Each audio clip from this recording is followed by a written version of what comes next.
we'll go ahead and start the TPA there in CAT scan and put them back to the scanner for a CT angiogram or a CAT scan with some contrast dye. And then that will determine, is TPA going to be enough for a small vessel occlusion? Or do we have to go further and do a thrombectomy and suck this big old clot out? Welcome to the Rapid Response RN podcast, helping you keep your finger on the pulse of your patient's condition with real-life stories from the front lines of nursing. This podcast can help you sharpen your assessment skills, improve your ability to recognize the signs and symptoms of your patient's decline, be inspired to speak up and advocate, and know how to jump into action to promote the best outcome for your patients. Hey everybody, I'm your host, Sarah Lorenzini, a rapid response nurse and educator who loves telling stories to teach critical thinking. On today's episode, you will actually get to hear the podcast recording that I did on another podcast. I was interviewed by the Up My Nursing Game podcast with Annie Fulton, and if you have not checked out her podcast yet, you totally should.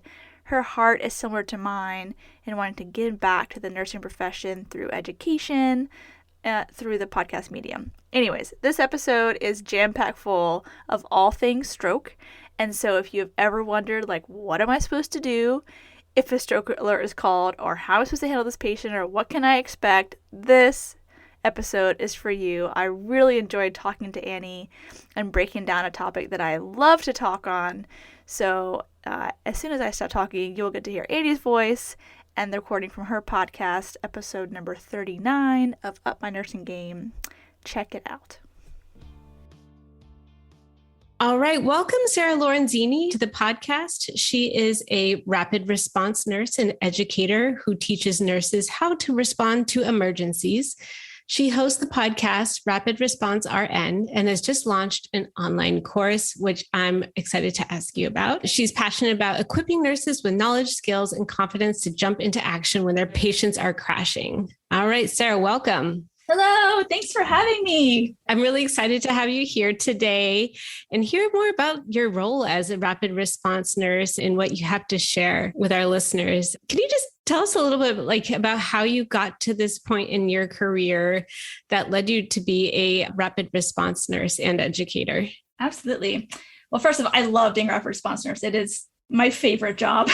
It's like an intersection of all the things that I love into one position. But I started my career in the ER as a brand new ER nurse in 2004, so 18 years ago. I just fell in love with taking care of patients and their families in crisis. That is just like the joy of my career. It sounds so crazy that I love crisis, but I really do love stepping in and bringing calm and peace in a really scary situation. So I did ER nursing for a while and discovered, goodness, I love teaching new grads. This is so much fun. And so I went back to grad school to get my master's degree in nursing education. And in grad school, all my professors were like, you need to expand your horizons outside of the ER. So I did. And I went and worked in the cardiac ICU of a big trauma center. I learned so much. I loved the ICU. And then I was asked to be on the rapid response team at that hospital. So I did rapid response nursing there. And then I finally finished that master's degree and I got a job as a nursing professor. And I loved it, but I did it for only 1 year because as much as I love the students and getting to teach clinicals, I really missed being the nurse and being the one that's providing that care to the patient. Then COVID hit. And that's when I was like, oh man, I want to be back at the bedside. I want to be in the trenches with my team, fighting this virus, caring for these patients. And so the hospital that I work at now at the time didn't have a dedicated rapid response team. This is too crazy. Can I please start a rapid response team at the hospital? And so fortunately, they gave me the ability to do that. And that has been just the greatest joy and privilege of my career, to be able to recruit all of my favorite nurses from all over the hospital, to build this really amazing team that gets to support nurses throughout the whole house, and then to get to be in the trenches, coming alongside my teammates to fight this virus and care for our patients. But as far as the podcast goes, sorry, I should answer that too. When I left the educator role, well, then I missed being an educator. So I was like, man, what else can I do? So I started a podcast, which is called Rapid Response RN. And in the podcast, it's similar to yours, but every episode, I share a real life story, a real rapid response call that I went on. And then I break down the pathophysiology and the pharmacology and the nurse's role in caring for that patient. So I love making the podcast. That's been something I never thought I would do, but here I am. I am a podcaster, and it's a lot of fun as well. Yeah, it's a great podcast. It's really helpful to debrief afterwards and learn from other people's mistakes.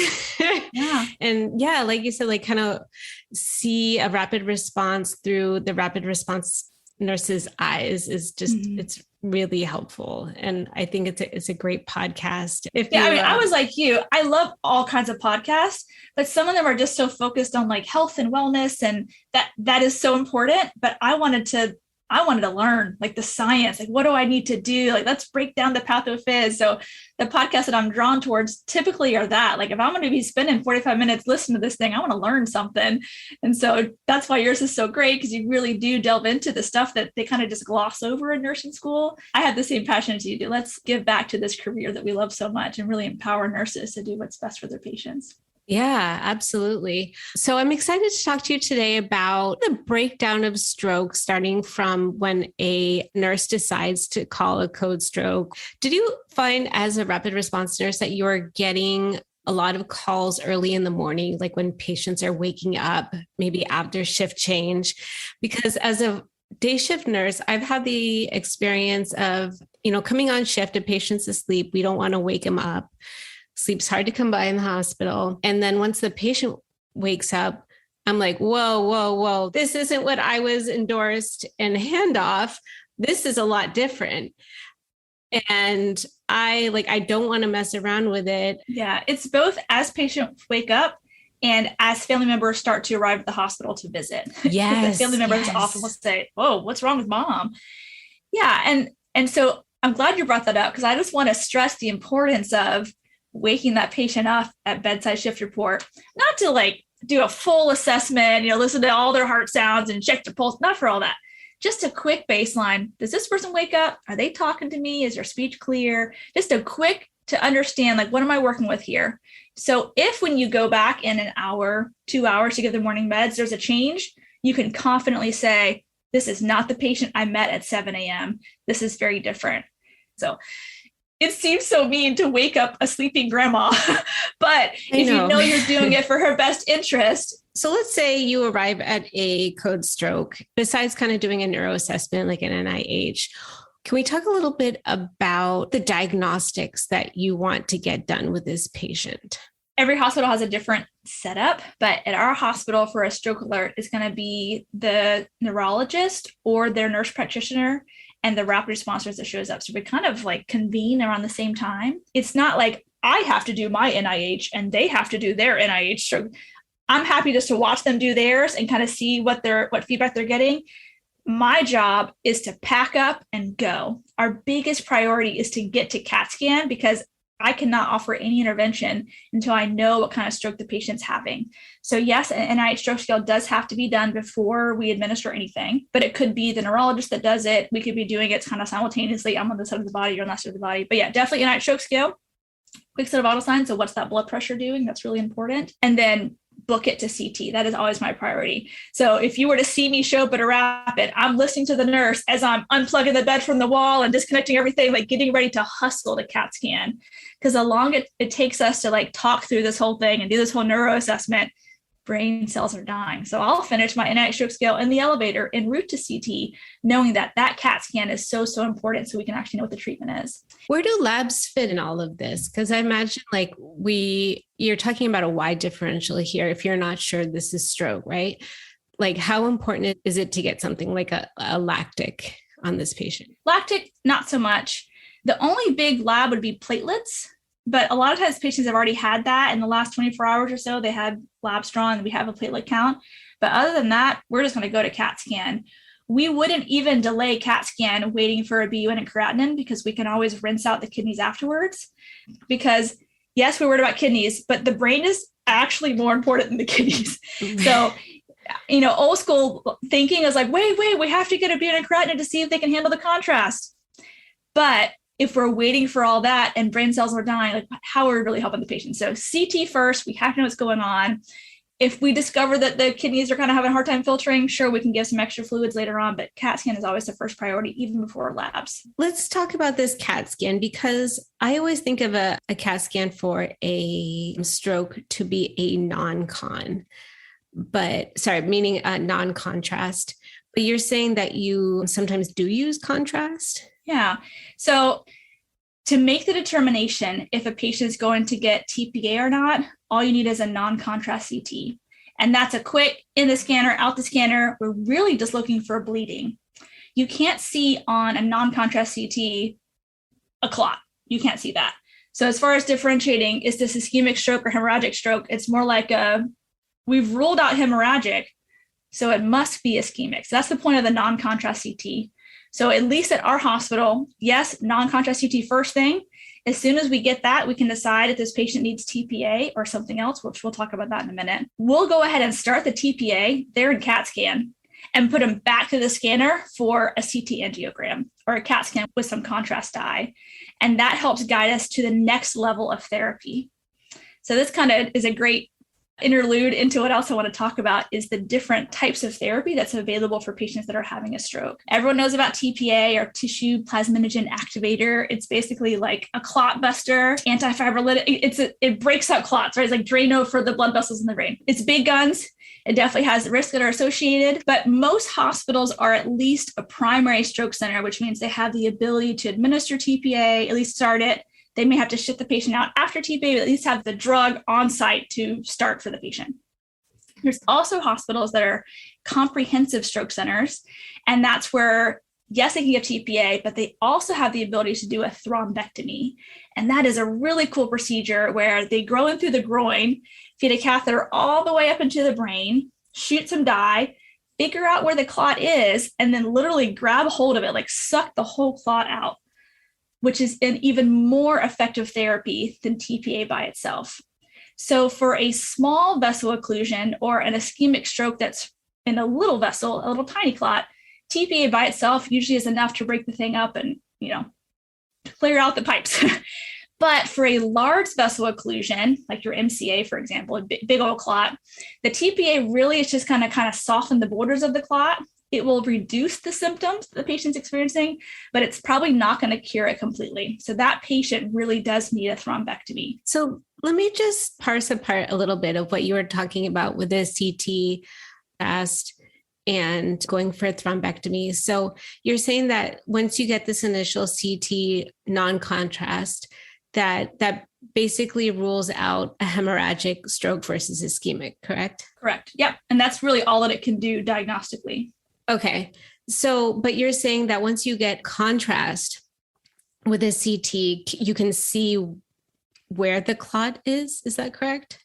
Yeah. It's not that you can see, oh, there's a clot, but you can see the damage that the clot has caused around that area of the brain and kind of determine, is this a large vessel occlusion or a small vessel occlusion? And then that will determine, is TPA going to be enough for a small vessel occlusion? Or do we have to go further and do a thrombectomy and suck this big old clot out? Okay. This is really interesting because I didn't realize how important getting contrast for the CT is. So just a CT non-con in and of itself, is that enough to rule in or rule out TPA? Yes. And a lot of facilities, that's all they do. Like a freestanding ER, for example, or maybe a smaller rural hospital, they'll get the non-contrast CT. They'll say, okay, it's not hemorrhagic. The patient meets criteria. We'll start the TPA and we'll get them going to a bigger hospital or a comprehensive stroke center or whatever the other hospital that can further care for that patient. But again, I work at a comprehensive stroke center. So after the TPA, what is the best therapy for the patient? Not just TPA alone, but there's even more we can do to promote, revascularization or restored flow to the brain to promote the best outcome for the patient. It is just so cool to see that quick transformation from TPA and also from thrombectomy. I think that the most wow transformation is the thrombectomy. TPA obviously is cool, but the thrombectomy is even cooler. Yeah, absolutely. Can a patient get a thrombectomy who has also received TPA? Those two therapies go hand in hand. And I asked the same question. I was like, wait, we just gave them this really strong clot buster and you're going to poke a hole in their groin? Right. And the answer is yes. We can always hold pressure because we actually are more successful in extracting the clot when TPA is already on board because it kind of softens up those borders of the clot so it's not adhered to the wall and you can grab hold of it and pull it out a little bit better. And when I say you, not like me, This is the interventional neurologist that's doing that procedure. Okay. Yeah. Can you do a thrombectomy without TPA on board? Yes. Oh, that's a great question. Some patients aren't candidates for TPA, but they are candidates for thrombectomy. So let's talk about that. Every hospital has their own criteria. So I'm not speaking blanket across the board, but generally speaking, there's a couple things you want to know before we administer TPA. So the first is, what is the window with which these symptoms have been going on? And I hear this get confused a lot. People say, when did this start? I would never ask when did this start. I want to ask, when was the last time they were seen normal? Because the nurse might say, oh, well, I woke up at 7 a.m. and that's whenever I found them this way. So 7 a.m. is our start time. Oh, maybe not. When was the patient last awake and alert and at their baseline? Was it last night when they went to bed at 9 p.m.? Or did they wake up and go to the bathroom at 2 a.m.? Or had they just woken up for their 6 a.m. mins? I don't know. We need to know when's the last time they were normal, because the window that we give TPA for depends on the patient. It's either 3 hours or 4.5 hours from the last time they were seen normal. So some patients were outside of the window. The last time they were seen normal was 9 p.m. last night, and the nurse had just waken them at 7 a.m. shift report. So they're not a candidate for TPA, but they would be a candidate for thrombectomy. Our hospital, I think most are too. Thrombectomy is a 24-hour window. And honestly, that window might even be getting bigger. New research comes out all the time. When I started as a nurse, it was a 3-hour window, a very tight, strict 3-hour window for TPA. And now it's expanded to 4.5 because we found there's still benefit up to 4.5 hours. And thrombectomy used to be 6 hours, and now it's 24. So evidence-based practice changes all the time, as you know, but currently 24 hours for thrombectomy, 4.5 hours for TPA.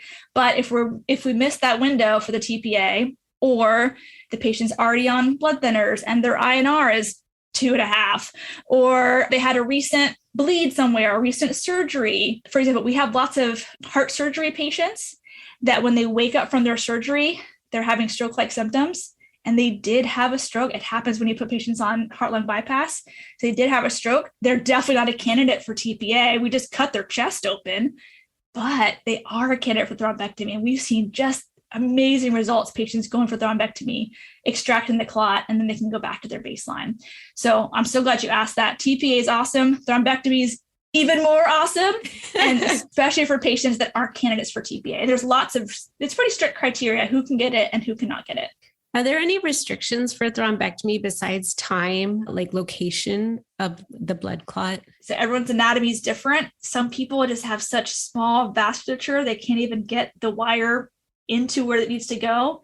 So it's not that they're not a candidate for thrombectomy. It's that when they get in there, they discover we can't actually fix this. It's rare, but that does happen. It's all case by case, but I'm assuming there's got to be some sort of procedures that have happened vascularly that make it very hard to get a wire up into the brain.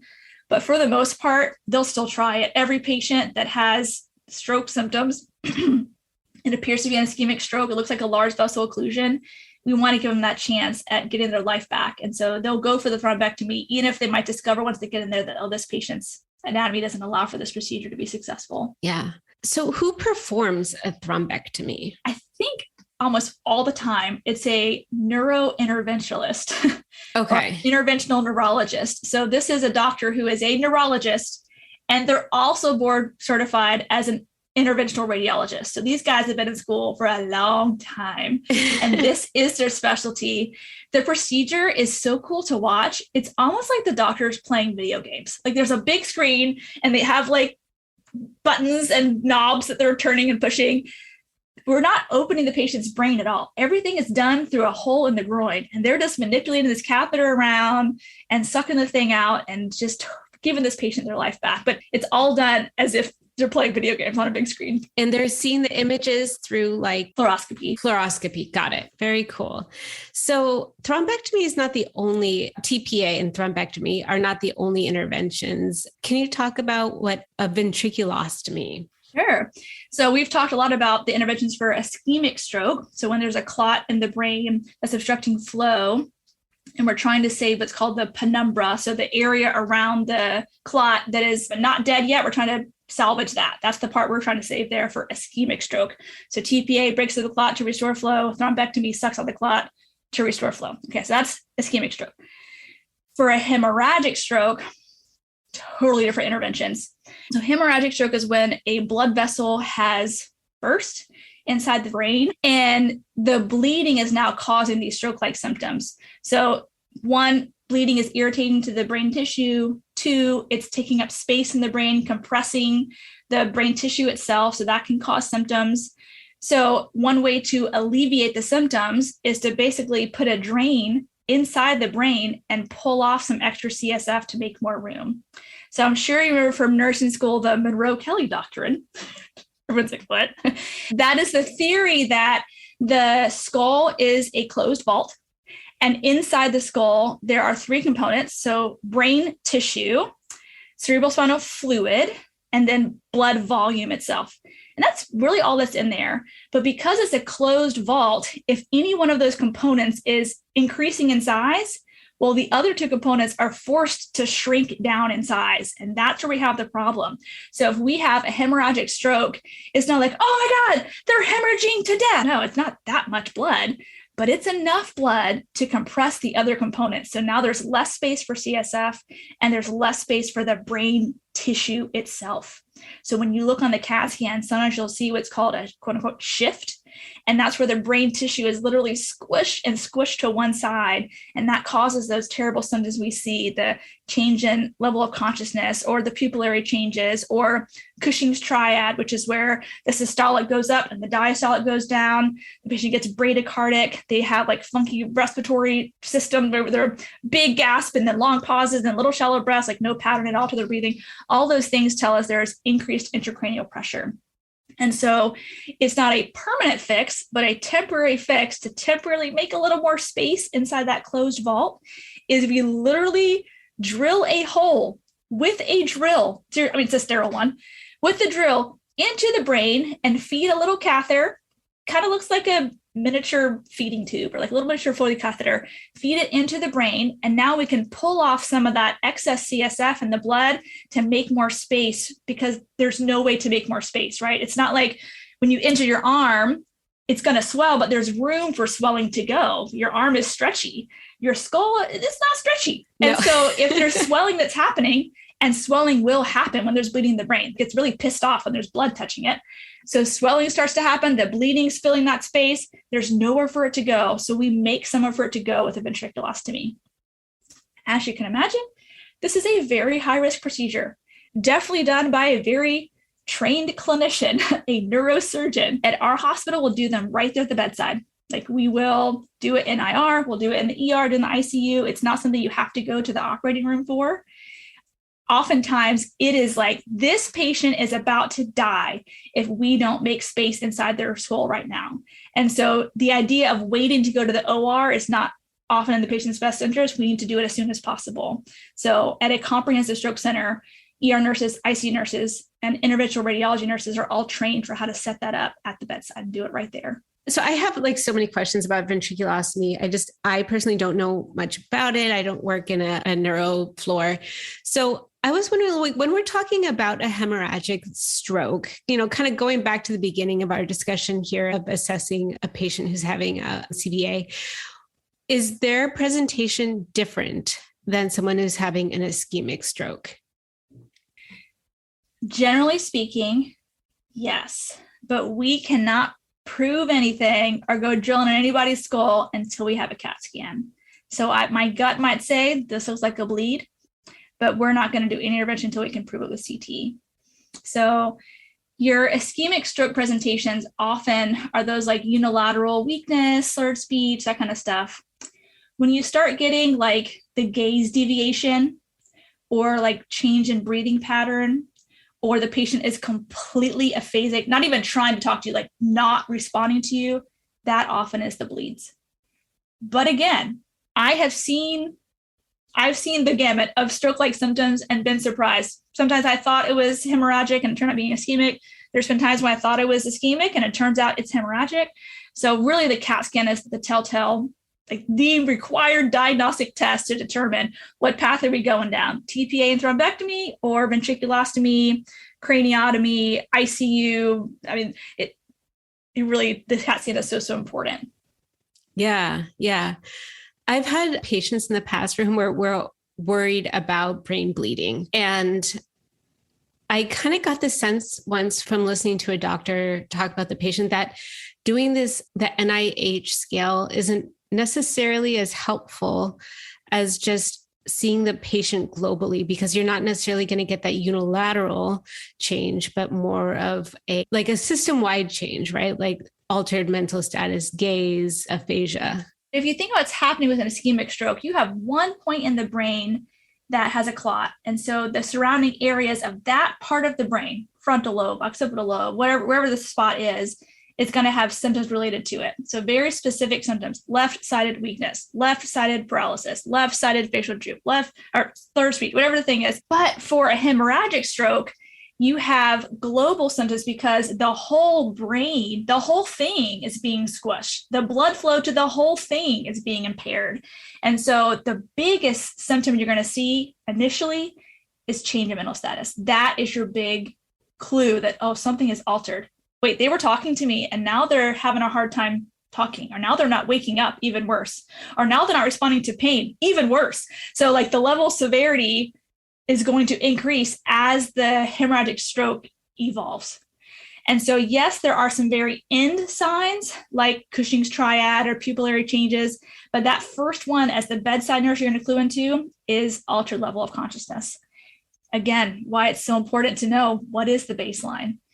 We've had times when the family were the ones who are like, he's not waking up like he normally does. And the family is the one that says, can we please get someone to look at him? And the family is one that discovered this patient is having a hemorrhagic stroke. Whereas the nurse was like, oh, they're good. They finally fell asleep. Oh, good. Oh, they're snoring. Oh, good. I'm glad they're finally getting some rest. They had a long night.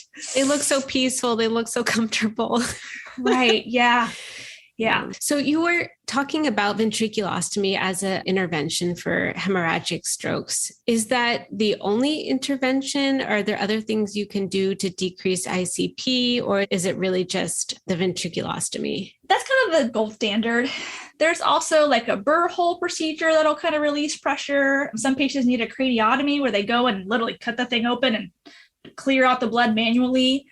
And I'm no neurosurgeon to say which patient gets which intervention. I just know in my role, I see a lot of ventriculostomies right now, emergently. We got to make space in the brain right now. And then often I don't see what happens afterwards. Okay, so maybe they go to the OR, or maybe they just go to the ICU and give it time and manage the ICP appropriately. And it all depends on patient presentation and comorbidities and how old is the patient? Is it worth doing brain surgery on a 96-year-old? These are all the questions that the neurosurgeon has to consider, because obviously brain surgery is a huge risk. And when you add comorbidities, it makes it even more risky. So I have seen patients just make a full recovery that I did not think they were going to come back to us. Their pupils are blown and then they walk out the door. And I've also seen patients who came in talking to us, just complaining of a headache.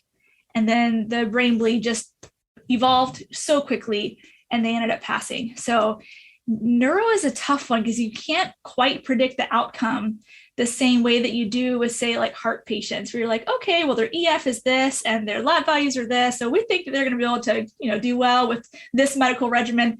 Man, neuro, you never know. And then sometimes these patients, they'll go for the craniotomy, they'll get the ventriculostomy, they'll be doing so good. They're like up in the chair eating Jell-O, and then they vasospasm. And that is really hard to predict too. So your vasospasm window, I want to say, is like 21 days. It's a long time. So you're not really out of the woods until that phase has passed.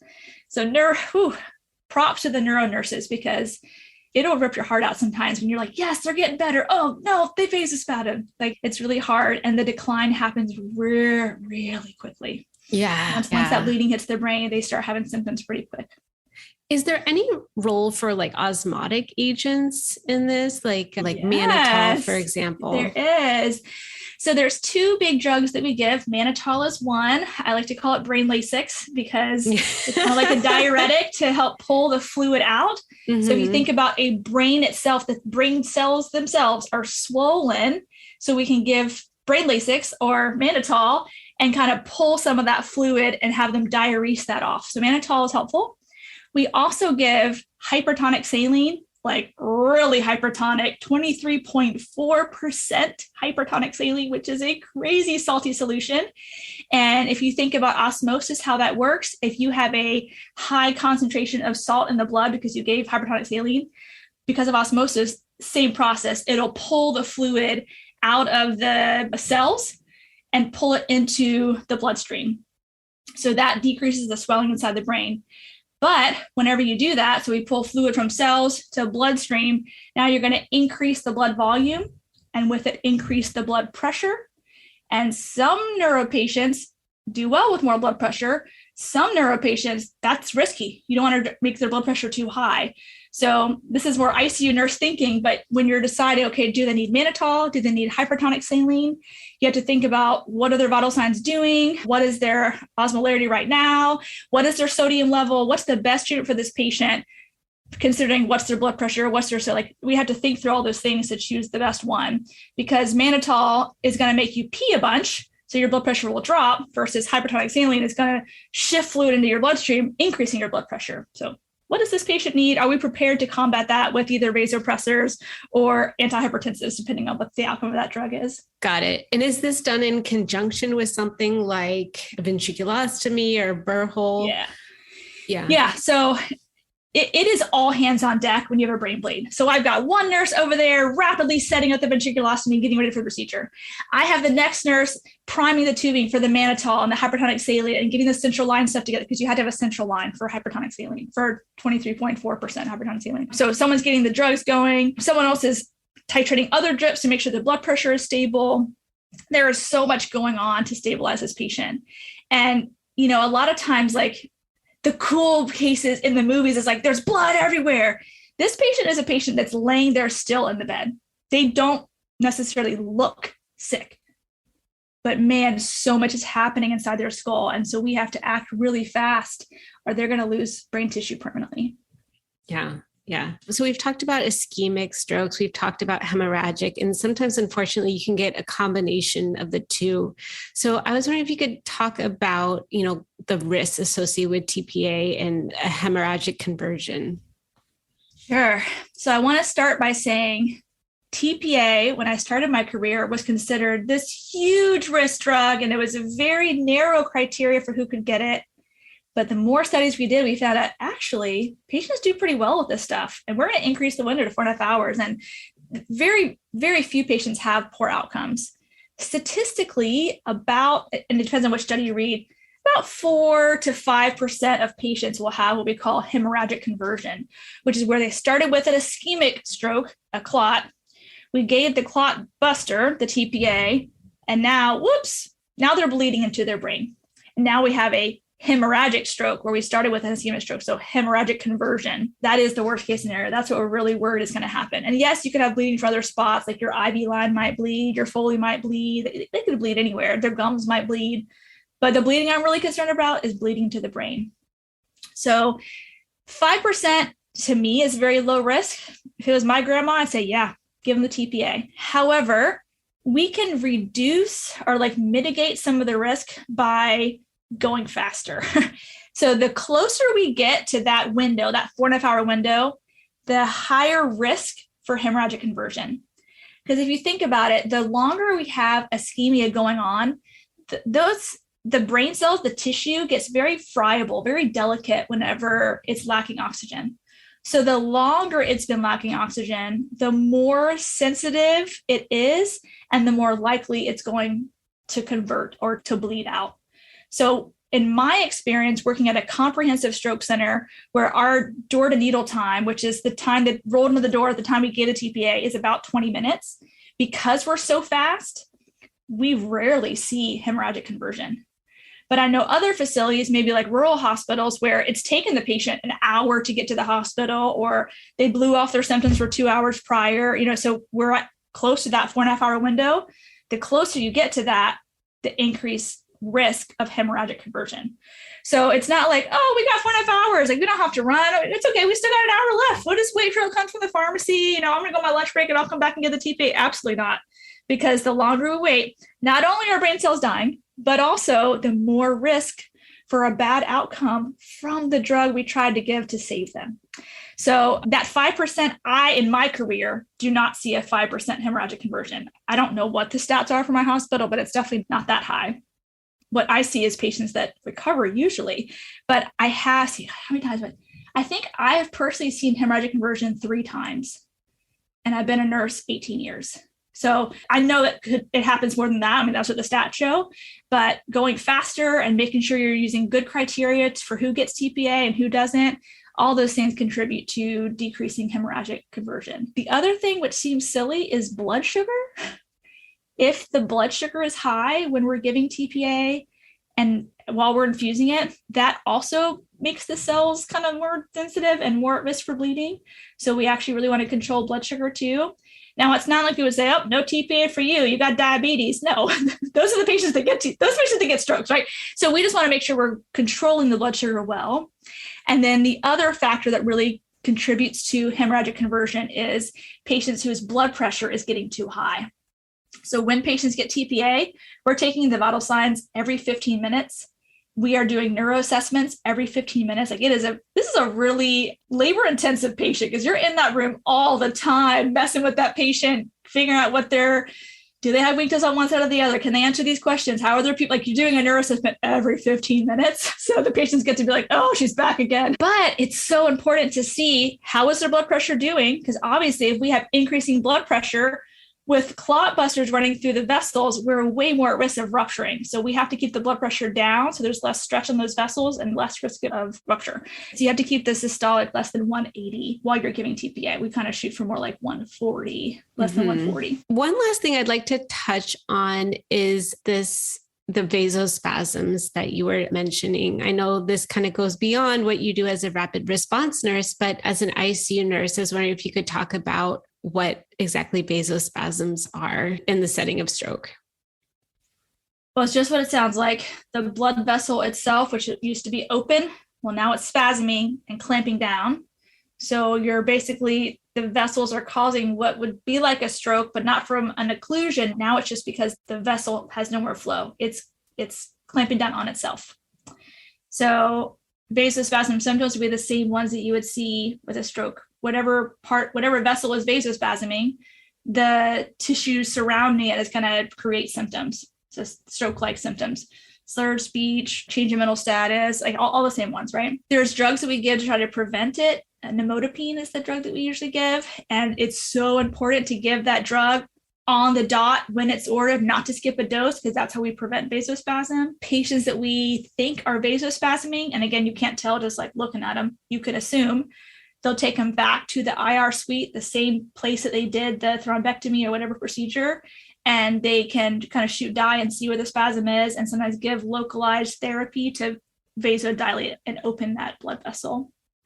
So why does we've had patients go back for vasospasm 3 and 4 times before their vessels finally calm down and they can be downgraded to the PCU, let's say, or to the floor. Wow.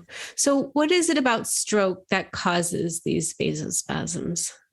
There are tissue that's been irritated. It's been injured. It's lacking oxygen. So just like when the heart muscle is lacking oxygen, it goes into arrhythmias. The tissue in the brain acts funny too whenever it's lacking oxygen. Vasospasm is a big concern. And what is the time window that you were mentioning earlier about like when you expect like vasospasms to occur if they do occur? So after a bleed into the brain, patients are at risk for this up to 21 days. The first 3 to 7 days is the highest risk, but they're not out of the woods until that 21-day mark. So I've definitely seen patients that were doing really good, or so we thought, and then at day 18, they vasospasmed and then did not recover. So as a nurse, you're still being very vigilant with your neuro assessments, even though they seem like they're walking with physical therapy and they're doing so much better, they're still at risk for vasospasm. And if they were to have vasospasm, they can still go back to interventional neurology and they can give medications like at the site of the vasospasm to force it to vasodilate and restore flow to the blood tissue. I could see where it wouldn't just be in a neuro ICU, like it could also be in a step down unit, PCU, where you could see vasospasms. If we're talking about like up to 20 days after, yeah, that could absolutely be out of ICU. So Sarah, this has been really helpful to talk to you today about stroke. Is there anything that you would like the listeners to take away from our discussion today? Yes. So I don't think there's much more that I want to add, but really just to reemphasize how important the bedside nurse is in early recognition of the signs and symptoms of stroke and coming alongside the stroke team and getting this intervention for the patient. Like our hustle makes a difference in the patient's outcome, and what you know about the patient is going to help guide our therapy. So be prepared when the stroke team shows up, want to be present, don't run away, stay, and be able to speak to how do they usually act? How is this different? What is their last blood pressure? Because we don't want to give TPA to a high blood pressure. What is your last blood sugar?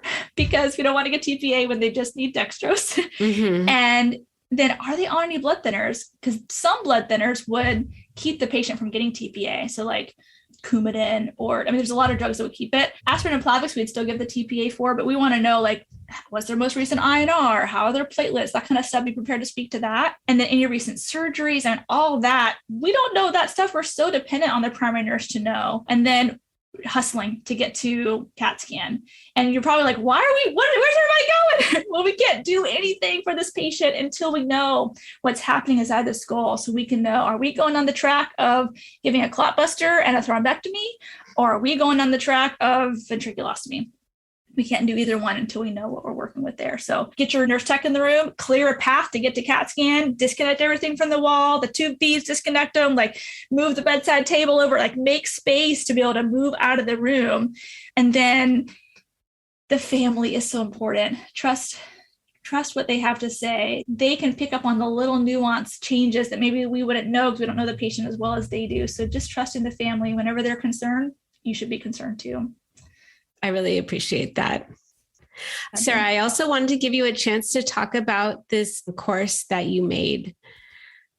Yes, I'm so excited about it. So in my career, I get the same questions all the time. Sarah, how do you stay so calm? Sarah, how did you know what to do? Sarah, how are you not freaking out right now? Sarah, how do you know what to look for first? Like all these questions. And it's stuff that it took me years to really figure out what's the priority when I'm responding to a patient that's crashing. What are my most important assessment findings? I'm not going to assess a gazillion things right now, but what am I zoning into right now? How do I handle my own stress when the patient is crashing and my hands are shaking? How do I mitigate that? So it's stuff that I wish a senior nurse would have just taken me and sat me down and explained it all to me, but it took me years to really kind of gather all that stuff, put the pieces together. So I made it into a course. It's a quick 1-hour course. It's accredited by the AACN, the American Association of Critical Care Nurses. It's an online class. You can take it at your leisure, watch it from your phone, whatever. And then when you finish it, you take a little test and you get a CEU. The nurses that have taken it so far, every one of them emailed me and said, this was so helpful. It really helped me hone in my focus. It gave me the confidence to advocate for the patient, to follow my gut intuition. I realized, why is the patient diaphoretic? What's happening right now? Why is the patient's skin like this? Why am I so focused on whatever it is? It's been really helpful to the nurses. And that's why I made it. I love helping patients, but I know that I can help even more patients if I equip nurses with the knowledge and skills and confidence to respond to emergencies. So I hope that it just continues to help more people. If you want to find the course, it's called Rapid Response and Rescue. So www.rapidresponseandrescue.com. If you want, you can find me on Instagram. I'm at the Rapid Response RN. If you just DM me course or podcast or just one word, something about the class, I'll send you a coupon code just so it's easy for you to sign up and get $10 off the course. I'm really excited to launch it. The podcast is free. It's quick little episodes, 20, 30-minute episodes. The course is a full hour long, and I feel like it kind of goes a little bit more in depth. I'm actually in the process of building an even more in-depth course. It's going to be probably 15 CEUs, but I'm still writing the curriculum for that. So that'll hopefully come out in the new year, but even more in-depth body system, the patient has low blood pressure. Here's all the things I'm looking for and ruling out and managing. It's basically training for how to be a rapid response nurse, what that would be. But for now, this is just a quick introduction, not just for new nurses, even experienced nurses. If you're not running to emergencies every day, it's often things you don't think about. So just helping you kind of hone in your assessment to look for what could be going on underneath. Do you think it could be beneficial to nurses who are not rapid response nurses? Oh, that's who it's meant for. Absolutely. Yeah. But really, it's for any nurse. If you work labor and delivery, it's helpful for you too. If you work in an outpatient setting, it's really good to know what's the worst case scenario, what you're looking for. I mean, any nurse can benefit from that. But I think it's the nurses that often work in the acute care setting that are like, oh, shoot, I got to know this stuff because any patient could crash at any moment, right? So they have that motivation to, I want to advance my professional development so that I am at the top of my game. I am performing well for these patients, like they're relying on us to know what to do when something goes wrong. They often can't speak for themselves. So how can we advocate for them? How can we recognize what's going on and speak up and make a difference in their outcome? That's why I made the class. That's awesome. And again, what is it called? rapidresponseandrescue.com. And then my podcast is Rapid Response RN. And then on Instagram, I am the Rapid Response RN. Yeah. That's awesome. Thank you so much for being on today, Sarah. Oh, I really enjoyed this discussion. Annie. Yes, I could talk about stroke all day long. This is so much fun talking with you about it. Well, that's it for today's episode. If you like this podcast, I'd love to hear from you. You can shoot me an email with questions or comments, and it would mean so much if you could take a moment to write a review on iTunes, as this helps more listeners find this podcast. Thanks for listening, and I hope you learned something that will save a life. Remember, nursing is a team sport. So trust your intuition and don't give up advocating until you are confident you've done what's right by your patient. You've been listening to the Rapid Response RN podcast. The views and opinions expressed on this show are that of Sarah Lorenzini and hers alone. They are not intended as medical advice and should not take the place of your institution's policies or procedures. Evidence-based practice is ever-changing, and your patient's care should reflect the current best practice. If you want to get in contact with Sarah, you can find her at rapidresponsernpodcast@gmail.com or on the Rapid Response RN Podcast Facebook page, as well as the podcast website, rapidresponsern.com.